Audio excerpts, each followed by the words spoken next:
bertanya dari hamba Allah dari Aceh. Assalamualaikum warahmatullahi wabarakatuh, Buya. Assalamualaikum warahmatullahi wabarakatuh. Saya hamba Allah dari Aceh, izin bertanya, Buya.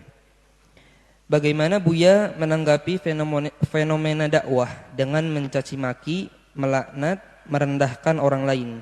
Bahkan ada pula lafal azan diganti lafal jihad. Mohon maaf Buya, bagaimana hukumnya metode dakwah seperti itu? Dan apa hukum syariatnya?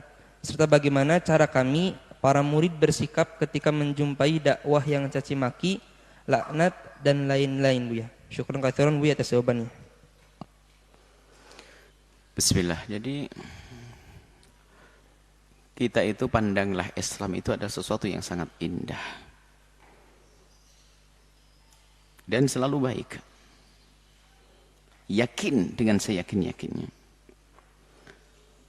Maka kalau kita punya dasar pandangan semacam ini, maka mudah kita untuk menilai sesuatu yang tidak dibenarkan oleh Islam. Bahkan di dalam peperangan itu sendiri pun Islam indah.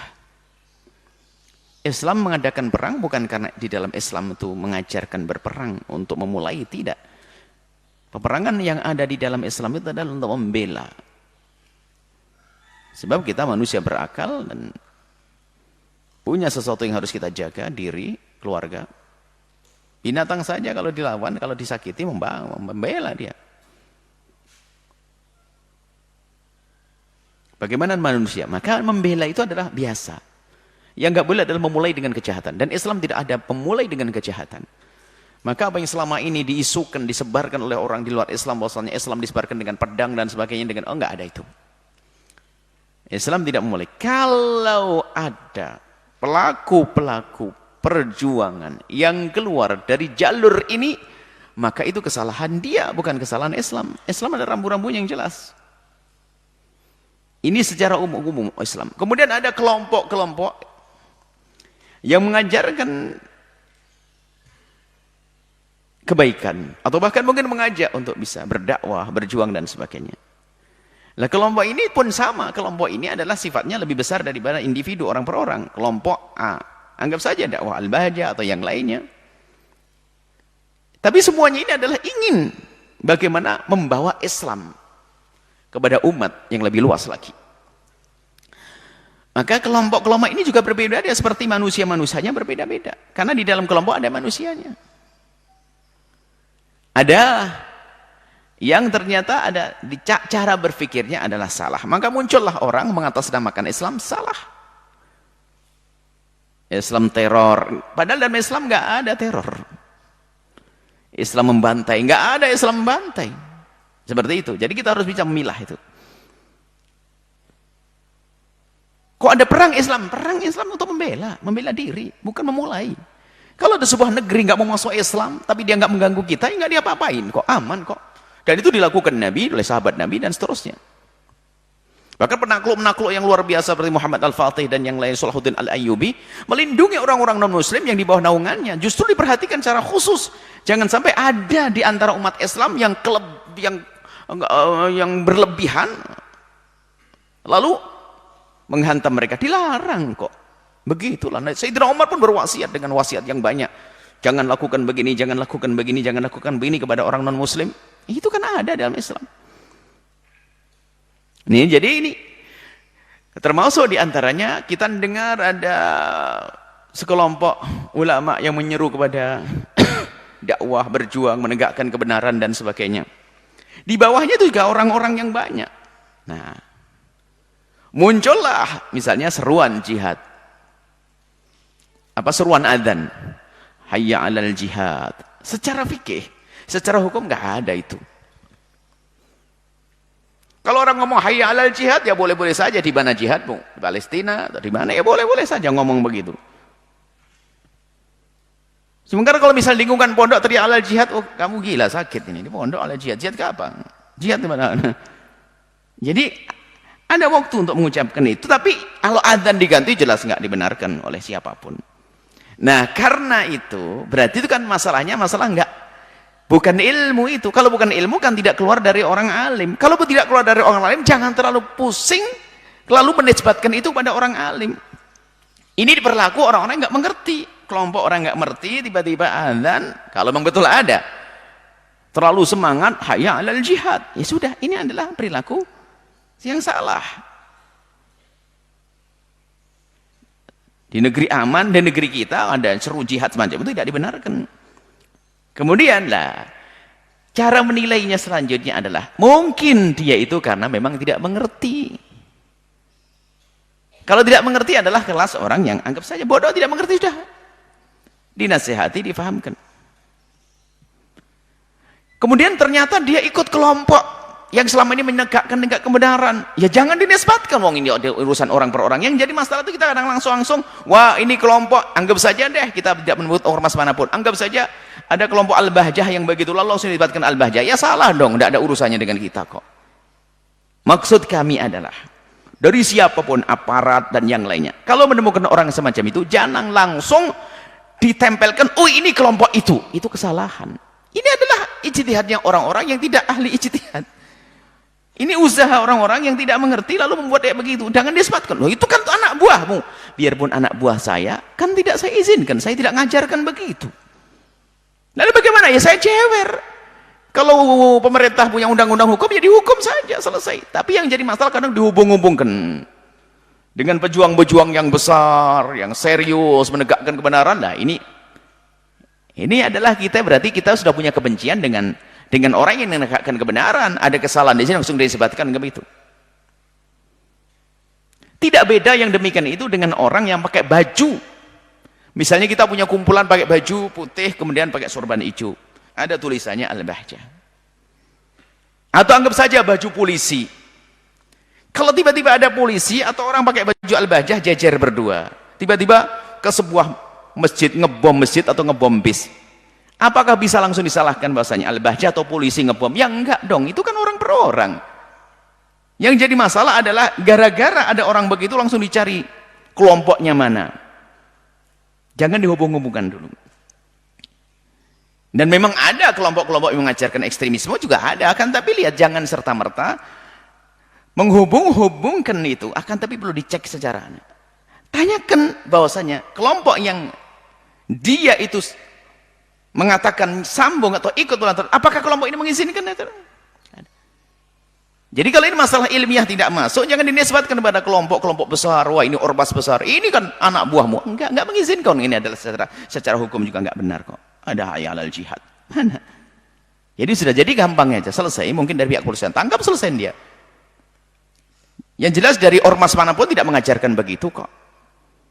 Yang jadi masalah adalah karena permusuhan yang tersembunyi di hati kita, langsung dihubungkan dengan ormas tertentu, lalu digunakan ini alasan untuk menyalahkan ormas tersebut. Ya nggak bisa. Maka orang ulama-ulama yang daerah harus cerdas hal demikian. Itu tindakan yang salah kayak gitu. Kemudian adanya caci maki dan sebagainya. Mencaci dan mengolok itu jika pada tempatnya orang yang harus diolok sebab dia tidak sadar dengan kekurangannya untuk dibenahi. Kalau orang faham dengan isyarat, ya dengan isyarat cukup. Akan tapi dengan isyarat nggak paham, dengan kalimat yang jelas, dengan kalimat yang jelas nggak paham, akhirnya perlu kamu itu kok dungu amat. Lah ini tidak mencaci karena sudah mulai prosedur. Tapi dari awal kau dungu-dungu ya mencaci saya. Jadi tolong nih kalimat, sebenarnya kalimat yang dikatakan tadi kalimat caci maki, cerca maca itu di mana tempatnya? Kalau kita ceramah itu langsung wah caci maki ngolok. Wah nggak bener ceramah kok caci maki ngolok-ngolok. Ya nggak bener. Tapi kalau kalimat yang disebut sebagai caci maki itu di saat diarahkan ke tempat yang benar jadi benar. Misalnya ada orang dikasih petunjuk, dikasih kebaikan, dikasih pengarahan, nggak mau diingatkan, kamu ini kok susah banget. Apalagi dia pelanggarannya adalah pelanggaran diketahui oleh semua orang, dia melakukan segala kejahatan, diingatkan. Kalau kita sampaikan, hai kaum muslimin, itu sudah saya ingatkan dengan baik-baik, aku sudah datang kepada dengan baik-baik. Ini masya Allah dasar dia keras kepala, dasar dia nah ini bukan mencaci, karena apa? Memang orangnya menuntut kita untuk ngomong begitu. Tapi kalau enggak ada apa-apa, tiba-tiba mencaci maki, ya salah. Apalagi caci maki menjadi lekat dengan lesannya. Ini dai apa begitu, enggak sah. Cuman di saat kita mendengar orang, di saat orang itu mengucapkan kalimat caci, dilihat dulu dong.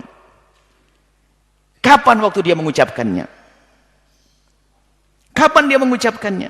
Dan kepada siapa dia?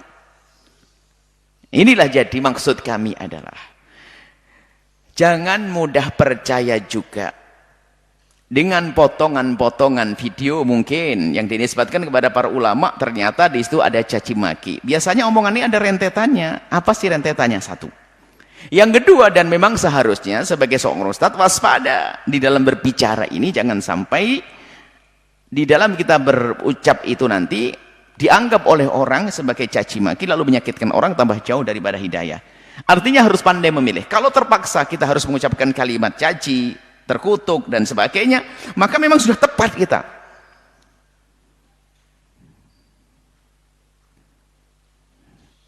Dan ciri khas yang pertama adalah kalau kita ingin marah kepada seseorang adalah bukan urusan pribadi, adalah urusan agama. Itu ciri terpenting. Misalnya kalau ada orang mencaci pribadi saya, bukan Nabi, kalau Nabi harus bela, jangan Nabi. Kalau pribadi saya, lalu saya kok tidak tahan lalu mencaci, berarti saya ini mungkin ada unsur kesombongan. Tapi kalau agama diganggu, ya saya harus marah. Ini kadang-kadang kita ini giliran agama itu dinodai.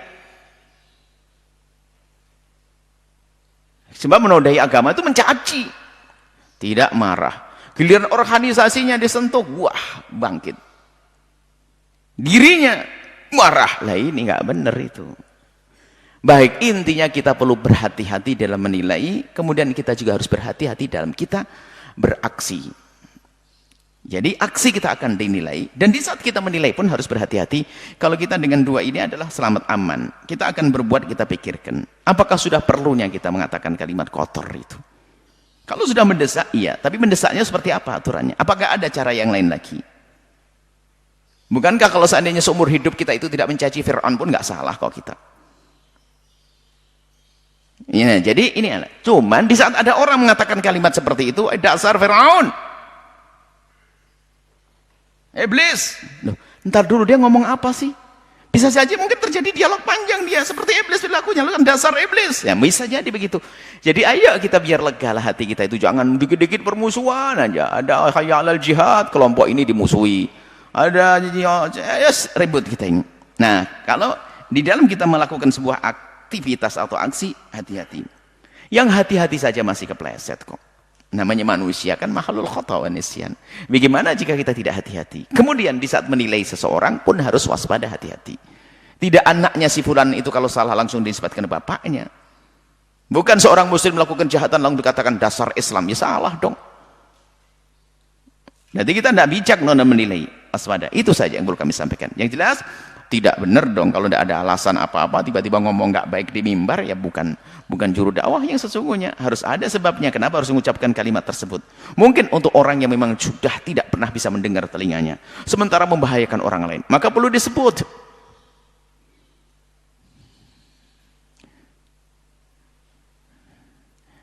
Nah, tapi ini kaidah.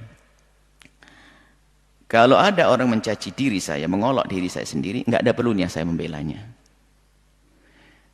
Iya, itu saya. Tapi murid-murid bisa saja mereka, bahkan sebuah keharusan. Ibarat itu. Kalau guru saya diolok, mungkin dengan penuh kesabaran, kebijakannya, dia diam. Tapi saya sebagai murid nggak bisa terima dong. Tapi kok idahnya, jika diri kita yang dicaci dan diolok, hendaknya jangan deh gampang terpancing emosi. Kalau Imam Ghazali kan mengatakan begini, seandainya kamu dicaci dan diolok begitu, seandainya saya dibilang apa, tinggal kata Imam Ghazali, kamu dengar saja omongan orang tersebut. Benar enggak kamu seperti itu? Enggak, saya enggak kayak begitu. Kalau sudah enggak kayak begitu, ngapain kamu marah? Alhamdulillah, saya enggak kayak seperti yang diomongkan. Tapi, oh benar-benar, saya kayak gitu. Lah sudah, kalau memang kamu benar kayak begitu, kenapa kamu marah? Oh memang kamu kayak begitu kok. Sederhana, nggak perlu kita langsung beri reaksi-reaksi dan negatif ya, sih. Tapi di saat saya diolok tentu ada yang marah. Makanya maksud kami, jangan kita membiasakan juga mencaci seseorang, mengolok seseorang. Karena apa? Dia punya pecinta juga. Yang tidak mengerti judulnya apa kita olok dia. Jangan-jangan kita ingin menghantam dia, pengikutnya semuanya jadi benci kepada kita. Itu jadi masalah. Tapi kalau menjelaskan sebuah kebenaran, kemudian menjadikan seseorang itu ada kesan mencaci, lalu ada orang salah paham lain cerita. Cuman kadang teman dia mencaci, gara-gara saya ngomong begini, ini. Baik, intinya caci maki adalah tidak baik, tidak benar, dan akan diperkenankan adalah di saat memang sudah terpenuhi syarat-syaratnya. Orangnya adalah memang orang yang layak untuk dan sah untuk dibikin dukun. Tentu ada ukuran syariatnya, bukan setiap jeplos mulutnya adalah caci maki. Dan kami sampaikan kepada ustadz yang mungkin semangat semacam itu, kalau seandainya kalimat caci itu diganti dengan panjatan doa ataupun dengan harapan-harapan yang baik, niscaya akan semakin indah itu semuanya. Dan yang nggak paham pun juga akan paham dengan kalimat semacam itu. Tidak perlu kita dengan kalimat-kalimat kasar ya. Karena apa? Orang-orang kita sudah biasa dengan kalimat kasar. Yang sudah biasa dengan kalimat kasar, komentar jelek, kemudian kalau kita beri contoh, biarpun contoh kita benar, dia tidak mengambil sisi benarnya, dia akan mengambil sisi cacinya, maka dia akan menjadi pencaci maki. Maka himbauan kami adalah tetap dihindarkan itu semuanya. Tapi jangan Anda jika melihat ada ustadz tiba-tiba ada kalimat mencaci, jangan serta-merta Anda menilai dengan nilai negatif. Anda tidak tahu apa sebabnya. Tapi jika Anda ustadz, sebaiknya adalah dihindari dari kata-kata semacam itu. Karena apa? Yang mendengar Anda tidak semuanya orang yang paham tentang Anda. Dan yang orang Anda caci pun dia bukan orang sendiri. Dia punya istri, punya anak, bahkan punya kaum kadang-kadang. Sehingga jangan sampai kaumnya lari gara-gara Anda mencaci dia. Tapi kalau kita tidak perlu basa-basi berlebihan, menjilat enggak ada. Dalam Islam enggak ada menjilat. Tetap amar ma'ruf nahi mungkar. Inilah nasihat untuk diri dan semuanya. Sehingga nanti para ustadznya adalah Masya Allah. Kemudian yang menilai pun juga tidak buru-buru. Sehingga semuanya indah. Terbangunlah satu prasangka baik. Hidup kita akan indah. Wallahu a'lam bishawab.